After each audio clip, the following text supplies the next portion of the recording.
어느 날부터 잠이 아니라 몸 전체가 예전 같지 않다고 느끼신 적은 없으신가요? 안녕하십니까? 신경과 전문의 김승헌입니다. 팝도 크게 바꾸지 않았고 운동도 꾸준히 하셨는데 검진 결과가 이상하게 나오는 순간이 있습니다. 수치 하나가 올라가 있고 의사는 고개를 갸웃합니다. 생활 습관에 특별한 변화는 없으셨나요? 그 질문 앞에서 많은 분들이 같은 대답을 하십니다. 없습니다. 오히려 더 조심하고 있습니다. 그런데 바로 그 조심 속에 몸을 서서히 지치게 만드는 선택이 숨어 있는 경우가 있습니다. 오늘은 그 이야기를 차근차근 풀어보겠습니다. 진료실에서 가장 자주 듣는 말 중 하나가 있습니다. 선생님, 저는 단 음식 안 먹습니다. 그 말 뒤에는 보통 이런 설명이 따라옵니다. 과자나 케이크는 안 먹고요. 대신 과일은 매일 챙겨 먹습니다. 과일은 오래전부터 건강이 상징이었습니다.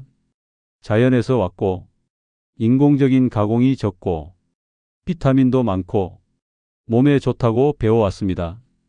그래서 많은 분들이 과일만큼은 걱정하지 않아도 된다 고 믿어오셨습니다.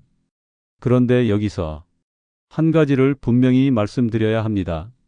자연에서 왔든 포장지에서 왔든 몸은 들어온 당과 미네랄과 산 성분에 맞춰 반응합니다. 60세를 지나면서부터는 같은 음식이 전혀 다른 결과를 만들어내는 경우가 늘어납니다. 이건 개인의 의지가 약해져서도 관리가 부족해서도 아닙니다. 몸의 처리 능력 자체가 달라졌기 때문입니다. 젊을 때는 간과 신장이 비교적 여유 있게 작동합니다. 당이 들어와도 미네랄이 들어와도 어느 정도는 정리하고 균형을 맞춰줍니다. 그런데 시간이 지나면 이 정리 속도와 여유 폭이 점점 줄어듭니다. 문제는 이 변화가 조용하다는 점입니다. 통증이 없고 크게 불편하지 않으니 식탁은 예전과 크게 달라지지 않습니다. 그러다 어느 날 검진에서 수치로 드러납니다. 왜 갑자기 이러지? 그 말이 나오는 이유가 바로 여기에 있습니다. 특히 과일에 들어있는 당은 이 변화의 영향을 직접적으로 받습니다. 과일 속 당은 대부분 흡수가 빠른 편입니다. 그 중에서도 과당은 주로 간에서 처리되는 구조를 가지고 있습니다. 젊을 때는 간이 이 과정을 비교적 수월하게 감당합니다. 하지만 간 기능이 예전 같지 않다면 과당은 에너지로 쓰이지 못하고 다른 형태로 바뀌어 쌓일 수 있습니다. 이 과정이 반복되면 지방간, 복부 지방 증가, 혈당 상승 같은 모습으로 나타날 수 있습니다. 여기서 중요한 포인트가 있습니다. 나는 단 걸 안 먹는데도 혈당이 올라요. 이런 분들의 상당수가 단 것을 간식으로만 생각하고 과일은 예외로 두고 있다는 점입니다. 그런데 혈당 입장에서는 예외가 없습니다. 들어오면 반응해야 합니다. 여기에 신장의 변화가 더해집니다. 신장은 몸속 균형을 맞추는 마지막 관문입니다. 그런데 이 관문이 예전처럼 빠르고 정확하지 않다면 특정 성분이 몸 안에 머무는 시간이 길어집니다. 칼륨이 대표적입니다. 칼륨은 원래 몸에 필요한 성분입니다. 혈압 조절에도 도움이 되고 근육 기능에도 필요합니다. 문제는 얼마나 그리고 누가입니다. 신장 기능이 약해진 상태에서는 같은 양의 칼륨도 부담이 될 수 있습니다. 이때는 좋은 영양소가 조용한 위험 신호로 바뀌기도 합니다. 무서운 점은 고칼륨 상태가 있어도 처음에는 증상이 뚜렷하지 않다는 겁니다. 그러다 어느 날 두근거림, 무기력, 이유 없는 불안감처럼 애매한 형태로 나타나고 그때는 이미 몸 안의 균형이 꽤 흔들려 있는 경우도 있습니다. 실제 사례를 하나 말씀드리겠습니다.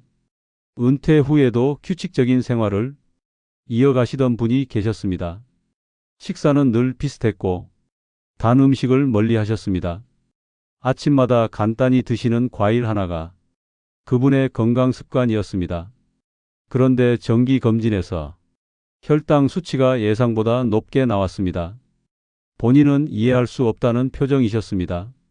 설탕도 안 먹고 간식도 안 먹는데 왜 이럴까요? 그분은 생활을 바꾸기 위해서가 아니라 오히려 더 지키기 위해서 과일을 드셨습니다. 그런데 몸은 이미 젊을 때의 몸이 아니었습니다. 식단을 자세히 들여다보니 매일 같은 과일이 반복되고 있었습니다. 소화가 잘 되고 부드럽고 아침에 부담 없다고 알려진 종류였습니다. 하지만 그 과일 하나에 들어있는 당과 미네랄의 양은 60세 이후의 몸에는 결코 가볍지 않았습니다. 여기서 많은 분들이 착각하십니다. 천연 음식이면 몸이 더 쉽게 받아들이지 않나요? 그렇지 않습니다. 몸은 들어온 성분을 기준으로 반응합니다. 천연이든 인공이든 혈당이 빠르게 오르면 대응해야 하고 간이 처리해야 할 과당이 많으면 부담이 생기고 신장이 배출해야 할 미네랄이 과하면 쌓일 수 있습니다. 그래서 오늘 이야기의 핵심은 이것입니다. 과일은 끊어야 할 대상이 아닙니다. 하지만 이제는 무엇을 얼마나 언제 어떻게 먹느냐가 이전보다 훨씬 중요해졌습니다. 같은 과일이라도 누군가에게는 도움이 되고 누군가에게는 부담이 될 수 있습니다. 그 차이를 가르는 기준을 모르면 건강을 위해 한 선택이 오히려 몸을 지치게 만들 수 있습니다. 그리고 한 가지 더 정말 중요한 습관이 있습니다. 바로 갈아서 마시는 과일입니다. 과일을 갈아서 마시면 훨씬 건강해 보입니다. 씹기 힘든 분들에겐 더 편하게 느껴지기도 합니다. 그런데 문제는 씹는 과정이 사라지면 당이 훨씬 빠른 속도로 흡수된다는 점입니다. 씹어 먹으면 입안에서 머무는 시간이 생기고 침과 섞이고 위로 내려가는 속도가 완만해집니다. 이 과정이 혈당이 오르는 속도를 늦춰줍니다. 하지만 갈아서 마시면 이 모든 과정이 사라집니다. 액체로 들어온 당은 빠르게 흡수되고 몸은 한꺼번에 대응해야 합니다. 60세 이후에는 이 속도 차이가 결과를 완전히 바꿉니다. 같은 과일인데 왜 달라요? 같은 과일이 아닙니다. 몸이 받아들이는 형태가 달라졌기 때문입니다. 이제부터는 많은 분들이 별다른 의심 없이 드시는 과일 중에서 60세 이후에는 특히 조심해야 할 종류들이 특징을 먼저 살펴보겠습니다. 오늘의 목적은 겁을 주는 것이 아닙니다. 선택의 기준을 다시 세우는 것입니다. 몸이 달라졌다면 식탁의 기준도 달라져야 합니다. 지금 이 순간 냉장고 속 과일을 한번 떠올려 보셔도 좋겠습니다. 그 과일이 지금의 몸에 정말 맞는 선택인지 아니면 예전 기준에 머물러 있는 습관인지 말입니다. 많은 분들이 이렇게 생각하실 겁니다. 그래도 과일 중에서 제일 무난한 건 그거 아니야?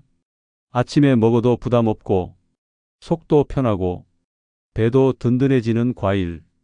병원 대기실에서도 약국 앞에서도 어르신들 가방 안에서도 가장 자주 마주치는 과일이 있습니다. 그래서 오늘 이 이야기를 꺼낼 때 조금 놀라실 수도 있습니다. 하지만 놀라기 위해서가 아니라 몸을 지키기 위해 반드시 짚고 넘어가야 하는 지점입니다. 60세 이후에 가장 조심해야 할 첫 번째 과일은 많은 분들이 가장 안전하다고 믿는 그 과일입니다. 이 과일은 부드럽고 간편하고 건강식 이미지가 강합니다. 그래서 밥은 조금 먹고 대신 이 과일 하나 먹어요 라는 말이 흔합니다. 문제는 이 과일이 60세 이전의 몸 기준으로는 무난했을지 몰라도 이후의 몸에는 전혀 다른 반응을 만들 수 있다는 점입니다. 이 과일 하나에는 생각보다 많은 당이 들어 있습니다. 그리고 그 당의 일부는 간이 집중적으로 처리해야 하는 형태입니다. 젊을 때는 간이 이 일을 어느 정도 감당합니다. 하지만 간의 여유가 줄어든 상태에서는 그 당이 에너지로 쓰이지 못하고 다른 길로 빠질 수 있습니다. 지방으로 바뀌어 간에 쌓이거나 혈당 조절을 더 어렵게 만드는 방향으로 말입니다. 그래서 단 음식을 거의 안 드시는 분인데도 혈당 수치가 서서히 오르는 경우가 생깁니다. 나는 밥도 줄였는데요. 이렇게 말씀하시는 분이 많습니다. 하지만 밥을 줄인 자리를 과일이 대신하면 몸은 다른 형태의 부담을 받습니다. 그리고 여기서 끝이 아닙니다. 이 과일에는 노년기에 특히 주의해야 할 미네랄도 풍부합니다. 젊을 때는 도움이 되었던 성분이 신장의 역과 능력이 떨어진 상태에서는 몸 안에 쌓일 수 있습니다. 문제는 이 상태가 대부분 증상 없이 진행된다는 점입니다. 아프지 않으니 계속 먹습니다. 그러다 어느 날 가슴이 두근거리는 날이 잦아지고 밤에 잠이 얕아지고 이유 없는 불안감이 늘어났다고 느끼는 분들도 계십니다. 물론 이런 증상은 원인이 하나로만 결정되지는 않습니다. 하지만 식습관이 기여하는 비율도 분명히 존재합니다. 또 이 과일은 한 가지 성분은 많지만 그 균형을 잡아주는 다른 성분은 상대적으로 적은 편이라 어떤 분들에게는 근육이 쉽게 뻣뻣해지거나 밤에 다리가 불편해지거나 이유 없는 피로감으로 이어지기도 합니다. 중요한 점은 이것입니다. 이 과일이 나쁜 음식이라는 말이 아닙니다. 다만 60세 이후에는 아무 생각 없이 매일 먹어도 되는 선택은 아니라는 뜻입니다. 그렇다면 아예 끊어야 할까요? 꼭 그렇지는 않습니다. 문제는 빈도와 방식입니다. 공복에 단독으로 먹는 습관, 매일 반복하는 습관, 이 두 가지가 겹칠 때 몸의 부담이 커집니다. 그래서 이 과일은 건강식의 자리가 아니라 가끔 조심해서 선택하는 간식 정도로 위치를 바꾸는 편이 더 안전합니다. 특히 공복은 피하고 단백질이나 견과류 같은 것과 함께 드셔서 흡수 속도를 완만하게 만드는 방식이 훨씬 낫습니다. 그리고 이제 두 번째로 조심해야 할 과일의 형태를 말씀드리겠습니다. 직접 씹어 먹는 경우보다 오히려 더 건강해 보이는 방식으로 선택되는 과일입니다. 바로 주스로 마시기 쉬워서 한 번에 많이 들어가고 달콤하지만 과일이라는 이유로 경계가 낮은 종류입니다. 이 과일은 씹어서 먹을 때보다 갈아서 마셨을 때 문제가 훨씬 커집니다. 이유는 단순합니다. 여러분이 씹어서 한 줌 먹을 때는 그만 먹어야지라는 신호가 오지만 갈아서 마시면 그 신호가 늦게 옵니다. 컵 하나에 과일 두세 개가 들어가는 순간 몸은 짧은 시간 안에 대량의 당을 처리해야 합니다. 이때 췌장은 큰 부담을 받습니다. 인슐린을 한꺼번에 많이 분비해야 하고 이런 상황이 반복되면 반응이 둔해질 수 있습니다. 그 결과가 혈당 변동 폭의 증가입니다. 혈당이 흔들리면 피곤함도 늘고 식후 졸림도 늘고 밤에 잠도 얕아질 수 있습니다. 여기서 또 하나 많은 분들이 놓치는 지점이 있습니다. 어떤 과일은 산 성분이 특정한 방식으로 문제를 만들 수 있습니다. 특히 신장 기능이 예전 같지 않은 분들에겐 작은 누적이 큰 결과로 이어질 수 있습니다. 당만이 아니라 몸에서 정리해야 할 성분이 함께 들어오기 때문입니다. 그리고 더 중요한 문제는 약을 드시는 분들에게 생깁니다. 혈압약, 혈액을 묽게 하는 약, 당뇨약을 드시는 경우 음식과 약이 완전히 분리되어 작동하지 않습니다. 몸 안에서는 모두 동시에 존재하고 서로 영향을 주고받습니다. 그래서 어떤 과일은 약의 작용을 과도하게 만들거나 반대로 방해할 가능성이 생깁니다. 많은 분들이 과일은 음식이니까 괜찮겠지 라고 생각하시지만 60세 이후에는 이 생각이 위험한 경우도 있습니다. 같은 과일이라도 누가 먹는지가 중요하다는 뜻입니다. 그리고 세 번째로 조심해야 할 과일은 평소에는 자주 먹지 않지만 한 번 먹을 때 양이 많아지고 여행이나 특정 계절에 집중적으로 섭취되는 경우가 많은 종류입니다. 단맛이 강하고 혈당을 빠르게 올리며 어떤 분들에게는 알레르기 반응처럼 갑작스러운 불편감을 만들 수 있는 경우도 있습니다. 가끔이니까 괜찮겠지 라는 생각이 오히려 함정이 될 수 있습니다. 왜냐하면 가끔 먹을 때는 경계가 낮아져서 양이 늘어나기 때문입니다. 몸은 양에 반응합니다. 빈도도 중요하지만 한 번의 양이 커지면 그 한 번이 몸을 크게 흔들 수 있습니다. 특히 공복에 달콤한 과일을 먹는 조합은 피하시는 게 좋습니다. 젊을 때는 넘어가던 자극이 60세 이후에는 하룻밤 컨디션을 바꿔버리기도 합니다. 네 번째로 말씀드릴 과일은 많은 분들이 의외라고 느끼실 수 있습니다. 너무 흔하고 계절마다 자연스럽게 손에 잡히고 어릴 때부터 익숙했던 과일이기 때문입니다. 바로 감입니다. 감은 달콤하고 부드럽고 전통적인 이미지 때문에 경계심 없이 먹게 됩니다.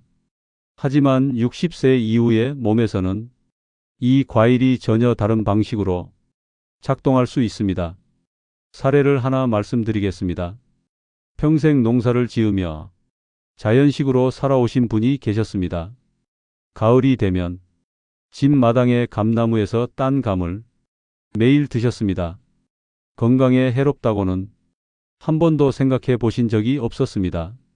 어느 날부터 속이 더부룩하고 식후에 답답한 느낌이 반복되기 시작했습니다. 단순한 소화 불량이라고 여겨 넘기셨지만 통증이 심해져 병원을 찾으셨고 검사 결과 위 안에서 단단하게 굳은 덩어리가 발견되었습니다.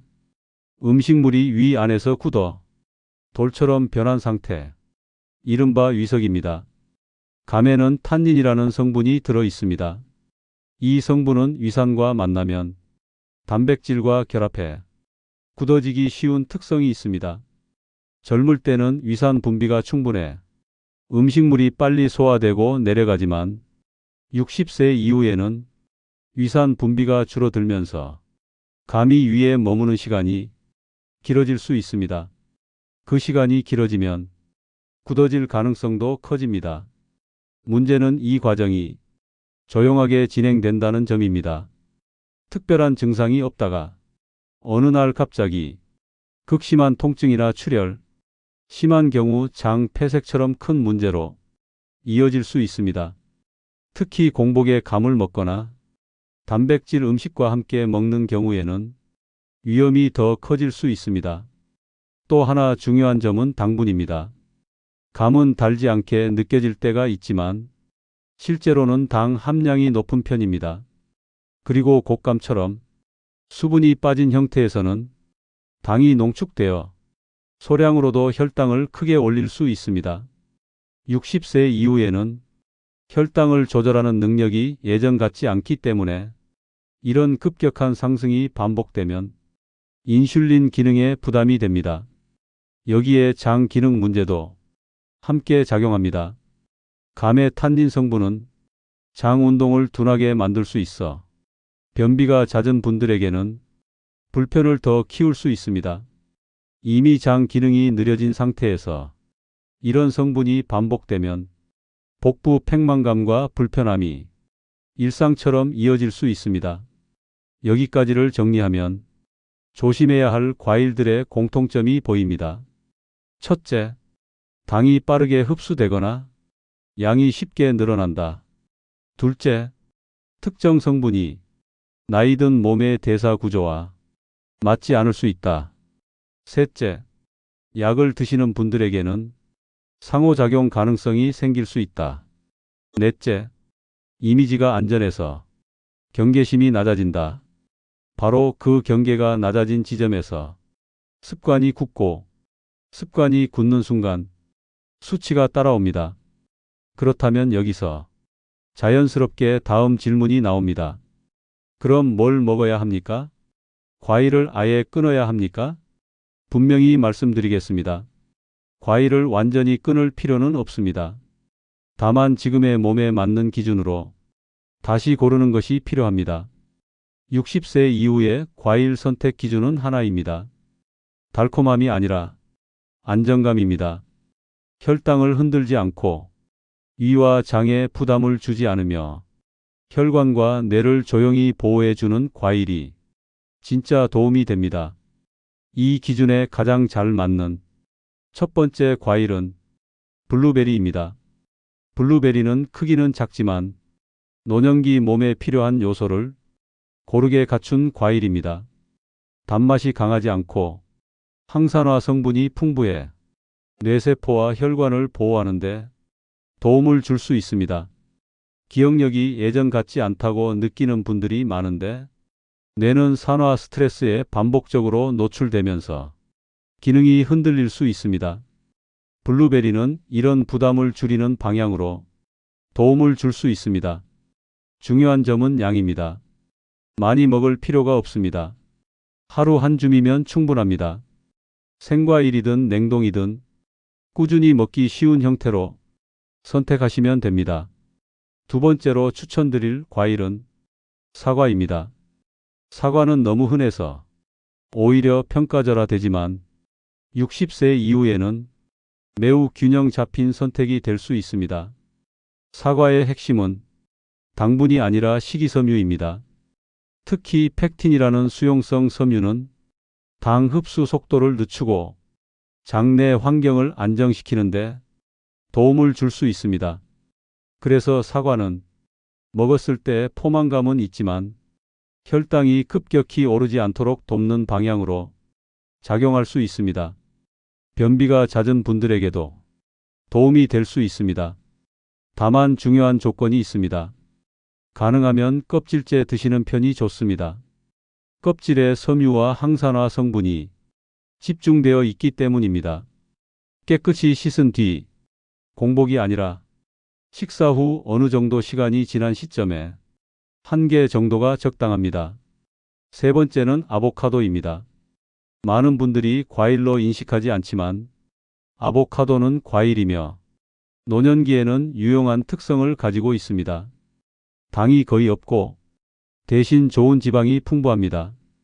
이 지방은 혈관의 부담을 줄이고 포만감을 안정적으로 유지하는데 도움을 줄 수 있습니다.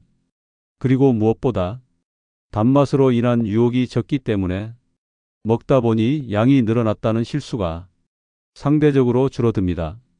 하루 반 개 정도면 충분합니다. 샐러드에 곁들이거나 너무 짜지 않은 방식으로 간단히 드시는 편이 좋습니다. 네 번째로 말씀드릴 과일은 토마토입니다. 토마토는 달지 않지만 강력한 보호 효과를 가진 과일로 알려져 있습니다. 당분은 낮은 편이고 항산화 성분이 풍부합니다. 특히 익혀 먹었을 때 흡수율이 높아지는 성분도 있어 생으로만 고집할 필요는 없습니다. 토마토 스프처럼 부담이 적은 형태로 드시면 위장에도 편할 수 있습니다. 하루에 중간 크기 2개 정도면 과하지 않습니다. 이 네 가지 과일을 하나로 묶는 공통점이 있습니다. 혈당을 급격히 올리지 않고 위와 장에 부담을 덜 주고 뇌와 혈관을 조용히 지지해 주는 방향이라는 점입니다. 과일을 먹고 나서 몸이 더 편안해지는 느낌이 있다면 그 선택은 지금의 몸에 맞을 가능성이 큽니다. 반대로 과일을 먹고 나서 유난히 졸리거나 더부룩하거나 속이 불편하거나 두근거림이 느껴진다면 그 과일은 다시 점검해 보셔야 합니다. 이제 마지막으로 과일을 대하는 원칙을 정리해 드리겠습니다. 첫째, 과일은 양보다 방식이 중요합니다. 한 번에 많이 드시기보다 소량을 정해진 방식으로 드시는 편이 안전합니다. 둘째, 공복 과일은 피하시는 것이 좋습니다. 혈당에도 위장에도 부담이 됩니다. 셋째, 과일을 갈아 마시는 습관은 특히 조심하십시오. 씹는 과정이 사라지면 흡수가 빨라지고 그 빠른 속도가 몸을 흔들 수 있습니다. 넷째, 약을 드시는 분은 과일과 약 사이에 시간을 두는 편이 안전합니다. 최소한 일정 시간 간격을 두는 습관만으로도 불필요한 변수를 줄일 수 있습니다. 다섯째, 과일은 달콤함이 아니라 색과 성분을 기준으로 고르십시오. 단맛이 강한 과일을 줄이고 단맛이 강하지 않으면서도 항산화 성분이 풍부한 과일을 선택하는 것이 노년기에는 더 유리할 수 있습니다. 여섯째, 과일을 먹고 몸이 보내는 신호를 무시하지 마십시오. 더부룩함, 졸림, 두근거림, 변비 악화 같은 신호가 반복된다면 그 과일은 지금의 몸과 맞지 않을 수 있습니다. 건강은 갑자기 무너지는 것처럼 보이지만 사실은 작은 선택들이 쌓여 만들어집니다.